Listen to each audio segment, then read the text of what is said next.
Well, hello, this is David Ailiff, and this is the Good Sects podcast. Now, I'm about to launch a podcast that will include chapters of a book that I'm writing under the title Sex and the Non-Consenting Church. And each chapter will feature some humour, sometimes some bitterly sad stories, all meant to question and help us question what sort of God we choose to worship or choose not to worship. Let's begin. Poor Mrs McGee and her Psychopath God. I would love to hear from you what you think of what I'm just about to read and the concept that I'm putting to you, but also I'd love to hear what you think of the quality of the sound that I'm presenting. Poor Mrs McGee and her Psychopath God, one of the chapters from my book, Sex and the Non-Consenting Church. Banjo Paterson's poem, A Bush Christening, admired and loved by many, depicts a God that would condemn her child to hell simply because he wasn't baptised. A loving God? Surely not. Yet poor Mrs McGee's dilemma leads us to question ourselves. What kind of hero do you choose to follow? What kind of God do you worship? Through stories that are true or based on truth, humorous, and sometimes bitterly sad, we explore the character of God. There is something here for atheists and believers alike. When I was a boy, I loved the poetry of Banjo Paterson.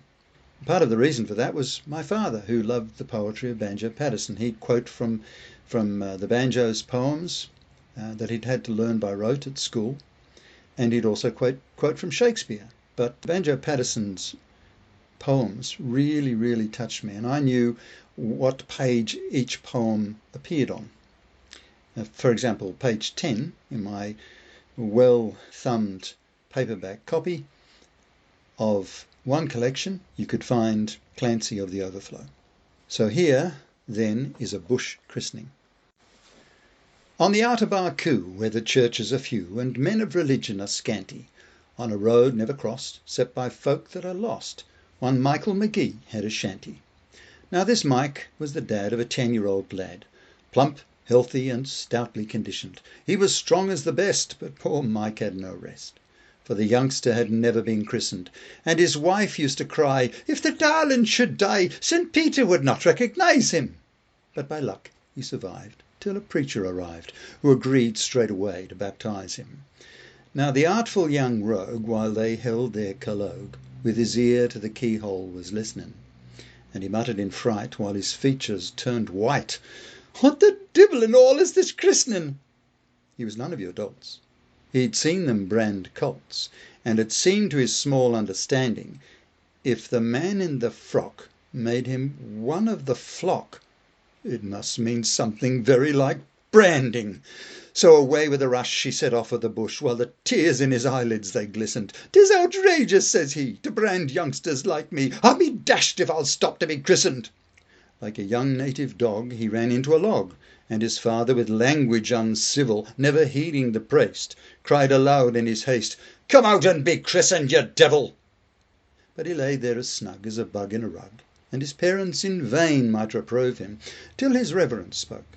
He was fond of a joke. "I've a notion," says he, "that'll move him. Poke a stick up the log, give the spalpeen a prog. Poke him aisy, don't hurt him or maim him. 'Tis not long that he'll stand. I've the water at hand. As he rushes out this end, I'll name him." "Here he comes, and for shame you've forgotten the name. Is it Patsy or Michael or Dennis?" Here the youngster ran out, and the priest gave a shout, "Take your chance anyhow, with McGuinness!" As the howling young cub ran away to the scrub, where he knew that pursuit would be risky, the priest, as he fled, flung a flask at his head that was labelled McGuinness's Whiskey. And McGuinness McGee has been made a JP, and the one thing he hates more than sin is to be asked by the folk who have heard of the joke how he came to be christened McGuinness. Now that was published in Australia's famous newspaper magazine, The Bulletin, on the 16th of December 1893. I used to find it funny, and of course I still find it a bit funny. The whole imagery is great, isn't it?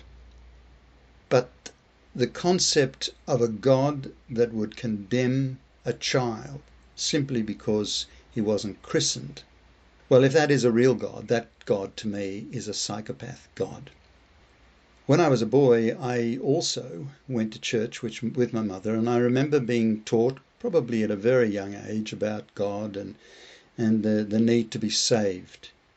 In our Anglican church, before you die, otherwise you would be condemned to hell.